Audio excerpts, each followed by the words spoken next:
মাথা ভর্তি ধূসর চুল, পাক ধরেছে দাড়ি গোফে, চোখে রোদ চশমা, ব্যাক পিঠে বিদেশের ফুটপাতে শাহরুখ খান। কড়া নিরাপত্তা বলয়ের চাদরে মুড়ে আউটডোরে শুটিং করছেন বলিউড বাদশা। এক নজরে তাকে দেখে চেনা দায়।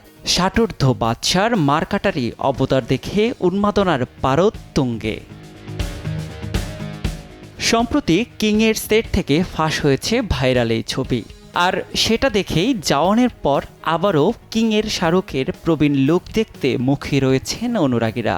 যদিও নির্মাতাদের তরফে বাদশার কিং অবতার নিয়ে এখনও পর্যন্ত আনুষ্ঠানিকভাবে কিছু জানানো হয়নি।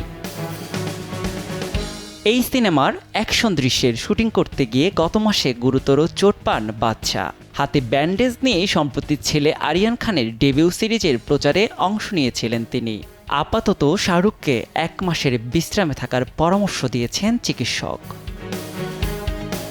কিং ছবিতে কেমন চরিত্রে দেখা যাবে কিং খানকে, এই জল্পনা বহুদিনের। জানা গেছে এই স্পাই থ্রিলারে গোয়েন্দার ভূমিকায় থাকছেন শাহরুখ কন্যা সুহানা। মেয়ের হ্যান্ডলার চরিত্রে পর্দায় হাজির হবেন বলিউড বাদশা। রহস্য সমাধানে মেয়েকে সাহায্য করবেন তিনি। নিয়াজ শুভ, সময় সংবাদ।